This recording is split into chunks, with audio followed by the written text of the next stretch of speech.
Hello, Maverick Nation, and we have got a special Bullpen Bites here for you today. Hey, now, I initially was not planning on doing another episode until the start of the new athletic season, but with some of the controversy that's going on right now around college athletics, I felt I needed to kind of voice my opinion on here a little bit and maybe get your guys' opinion on this as well. Without beating around the bush too much, let's kind of get into things. The whole thing with Brendon Sorsby at Texas Tech. Now, at current, there's quite a lot of difference of opinion on what should happen with him. Should he be allowed to play? Should he not be allowed to play? Should the Big 12 kick Texas Tech out if he plays? Or if they intend to play him? What all should really happen with that? So, let's kind of get into that. But of course, before we do, with it being opening day for the College World Series, to all the teams coming in, welcome home. And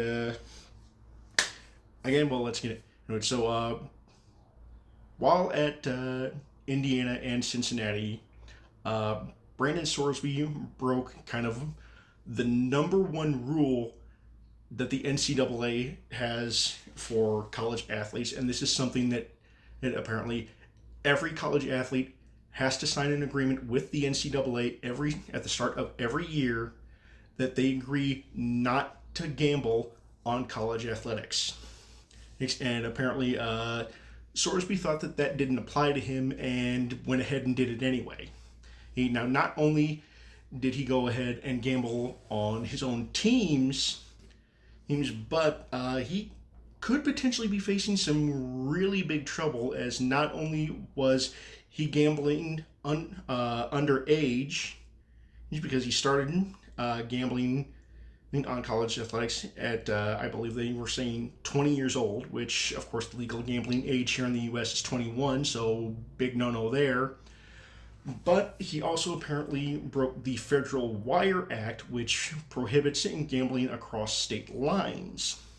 Means by using proxies. And that is something that he did while underage. And now, looking into that, if that goes to a federal court, and he is convicted on violating that Federal Wire Act, he potentially could be in some extremely big trouble, as that could potentially carry a maximum of a 30-year federal prison sentence. And so that's something that could potentially be on the table for him in the future with what he's done here.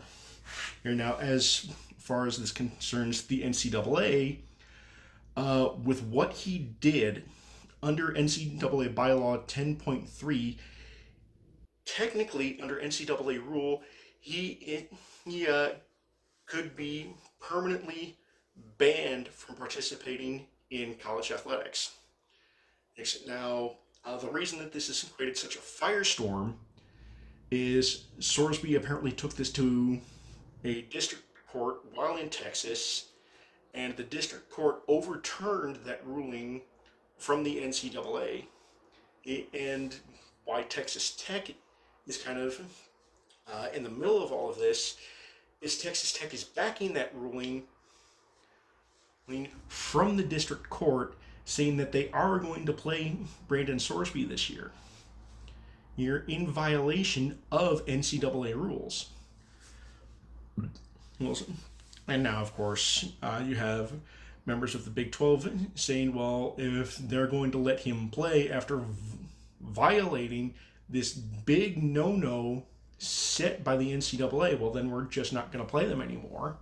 And you even have teams out of conference like Georgia and, of course, Nebraska all saying, we're not going to schedule Tech if they're going to let this guy play. At anything. There's also potentially the rumor going around that the other member schools of the Big 12 are considering voting to kick Texas Tech out of the Big 12. And this is creating a huge firestorm of opinion on what should be done. And so, allow me to give mine in here. I don't think Brendon Sorsby should be allowed to play. Now, some people are arguing that if he isn't allowed to play, it's going to take away his support system at Tech. Heck, now, of course, I don't think that that's really the big issue here for Texas Tech. I mean, you could not play him and still support his rehab for problem gambling. You could still honor his scholarship. It's just you do not let him around Texas Tech football. Well, you do not let him in those team meetings. You don't let him practice.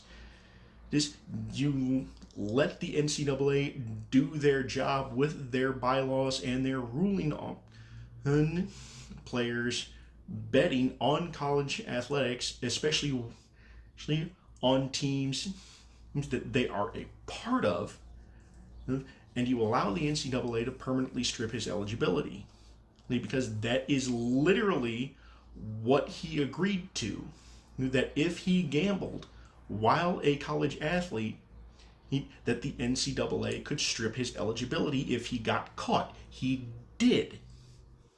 And now he has to face those consequences. What Texas Tech is essentially doing by saying, well, we're still going to play him, aim and uphold this district court ruling, is they are basically letting him off the hook and enabling him by not letting him face the consequences of his actions. And I think that's going to do a lot more harm than not letting him play, especially down the road for the NCAA, because at the end of this month, you have the NCAA voting on the eligibility ruling about a 5-year clock for eligibility. If you allow what Brendon Sorsby is doing to continue to stand, that now sets a precedent for college athletes where, well, if I don't like the ruling, I can just find a friendly district court and overrule the NCAA and get my way. Which, if the NCAA is going to do its job, you can't let that happen. You can't let these college athletes determine what rules apply to them. And it has to be uniform across everything. Now, there are those saying that, well, what about this, that, and the other thing that past athletes and past programs have done and that have gotten them in trouble. Well, shouldn't they face similar punishments as well? Well, yes. If you violate a law or a ruling, you should be punished. Just again, that is my opinion, no matter what that law is whether it's abuse. So what happened at Penn State? What happened at Michigan State? What's happened with players at Georgia, where they've been in charge with things like murder or manslaughter? Or anybody facing something like that should be punished. It needs to be punished. I'm not going to sit here and say that anybody should be getting off the hook for anything. In fact, heck, I'll go as far back as into it. Heck, is Nebraska during the 90s with what happened with Lawrence Phillips. Great football player, but I don't think he should have gotten off the hook for domestic abuse. Just because, as we have seen, by not facing punishment for his actions, his life unfortunately unraveled on him after college. And that's unfortunate, because he was a very talented athlete, but a very troubled person. So now, others are saying, well, What about Cincinnati and Indiana, especially if they knew what he was doing? I mean, why aren't they being punished? Well, they should. They should, of course, face punishment, especially if they knew what he was doing and they covered it up. In fact, I would argue that they should be punished more severely than what's being proposed by proposed as punishments towards Texas Tech if they allow Sorsby to play. Because they knew what was going on, and yet they covered it up. It's a difficult situation, honestly, because yes, at current, Tech hasn't really done anything wrong, but they are still saying that they are going to play him, which again, that flies in the face of the NCAA ruling about no, college athletes are not allowed to gamble. Well, we have them sign something that says that they recognize that they are not allowed to gamble, especially on college sports. And this individual in particular went against that agreement and did it anyway and needs to be punished. And again, it is a difficult situation for Tech because, of course, they want to play Sorsby. They spent, I think I saw $6 million in NIL just to get him to transfer down there or to Tech to play for him. And of course, if he is ruled ineligible on a permanent basis, well, then they lose him as a quarterback. Heck, so of course they're trying to defend their football program, but I would argue that Sorsby's well-being needs to be put ahead of Texas Tech football. While he needs to face punishment for his actions, now Tech can still support him. Or him even with facing that punishment, they can still get him the help he needs for gambling addiction. They can still honor his scholarship.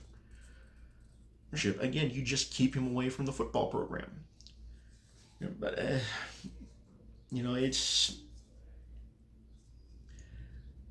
I guess a little bit of a tricky situation with everything. But again, in my opinion, it is go with the NCAA ruling. I mean, he knew what he was doing. I mean, he signed an agreement that he was not going to gamble, well, especially on college sports, with the NCAA, and he went and did it anyway. And now he thinks that by going to a district court, he can get away with it and not face any punishment. Now, again, I'm no legal expert here. I am certainly not studying law, but I would think that because he has to sign that agreement, as every college student athlete does every single year, excuse me, the NCAA could potentially countersue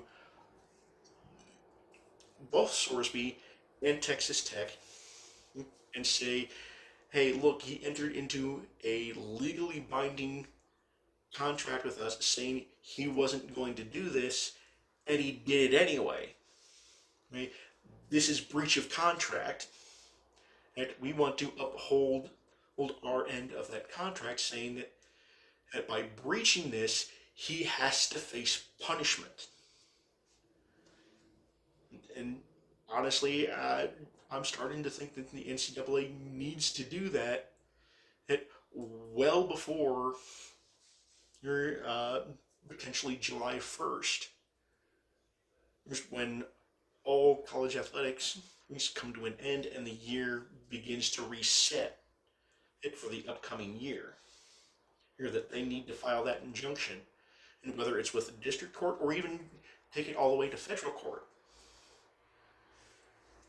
But again, just to kind of sum up, my feelings on the thing is he needs to face some kind of punishment And because if he does not, and he is allowed to play and essentially get away with breaking one of the NCAA's biggest rules for student athletes, it now opens the floodgates.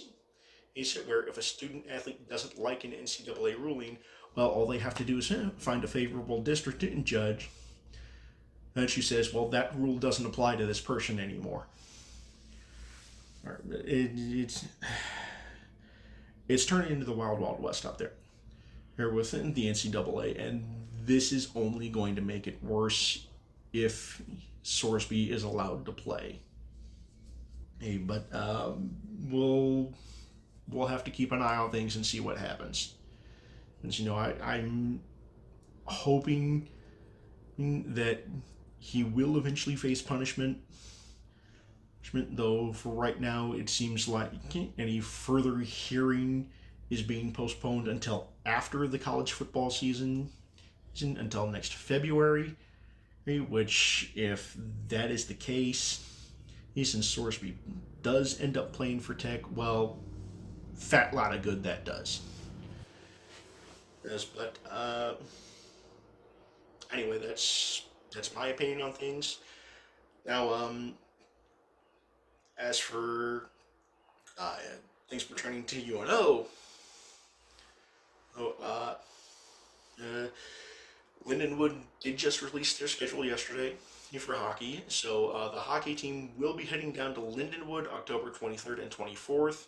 With our friends over at MavPuck should be getting a video out with the known schedule so far here, as well as a breakdown of some of the new guys that are going to be coming in here fairly shortly, within the next couple of days. So, of course, be looking for that through our friends at MavPuck, either right here on YouTube or wherever you get your podcast. Yes, but again, hopefully we'll see you guys in August. Go Mavs.